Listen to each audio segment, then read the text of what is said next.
Thank you, Madam Speaker. I rise again to ask question 18 of 2015 under my name. Would the Honourable Prime Minister and Minister for Sugar inform the House of the following? Does government support the establishment of a parliamentary select committee or parliamentary standing committee on sugar to look at finding solutions to resuscitate the sugar industry? If no, why not? Thank you. The Honourable Prime Minister. Thank you, Madam Speaker. As much as the Honourable Member wants to have the Parliamentary Select Committee on Sugar, so just so he can stick his finger in, the answer is a resounding no. Honourable Members will be aware that the government, together with the sugarcane industry stakeholders, has put a strategic plan together for the industry, Madam Speaker. And I have a ministerial statement later on in the agenda, which I will elaborate on this. But it has been working well and is reaping benefits and making new strides every day. It has already been resuscitated, to use the Honourable Prasad's word. In fact, Madam Speaker, the very premise of the question demonstrates that it doesn't know what is happening in the sugarcane industry. Yeah. Madam Speaker, the sugarcane industry has been resuscitated. In fact, we have gone beyond resuscitation. I'm seriously concerned about his lack of knowledge on the subject matter. Order. And therefore, any select committee that will have the likes of him in it will be doomed to failure. But we won't have one, Madam Speaker.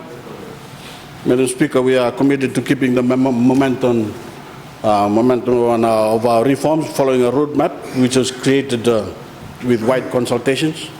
And these reforms should not be slowed by political interference in or from sugar. The sugarcane industry has been politicized for too long.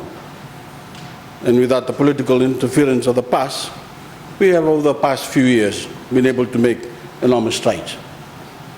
We don't want those strides to be backtracked or slowed down because of political interference from super political parties trying to find a reason for existence, or looking for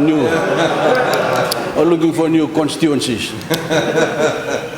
So, Madam Speaker, we won't have a select committee because we want to ensure that we have the right people doing the job that needs to be done, not by a group of people who will talk more, come to the subject matter from a political angle, and probably don't know much about the sugarcane industry in the first place. Thank you, Madam Speaker. Thank you, Honourable Prime Minister. Supplementary question. Madam Speaker, the answer given by the Honourable Prime Minister that it's a no, because they have a committee. And he says the committee is working. Could you give to this House the details of who are the members of this committee? Because in the past years, reduction is going down and down. What are their qualifications? What is the qualification of the person? What is the qualification of the person that heads this committee? And what has been their track record? It does not reflect on the ground. The question was, are we going to have a parliamentary select committee on sugar or not? I said no. And I said I will elaborate on that in my statement. But for everybody's information, the Speaker was one of the people responsible in 2000. If you remember, there was a honourable member. So the honourable member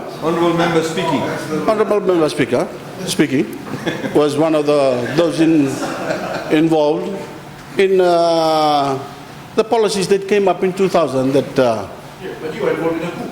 No, really. He's just I would admitted remind it. members to keep to the subject. He's just admitted it. Keep to the subject. He's just admitted it. His action in 2000 killed the sugar industry. Thank you. In my opinion, the question has been adequately answered. Oh, point of order, sorry. Supplementary question arises from the nature of the answer that was given. The answer given is that they have a committee. And I'm asking, who heads this committee? What has been the track record? I just said that I will have a statement at the end of this question and answer session, and we will give it to him. Thank you. And of course, to Honorable Biman Prasad.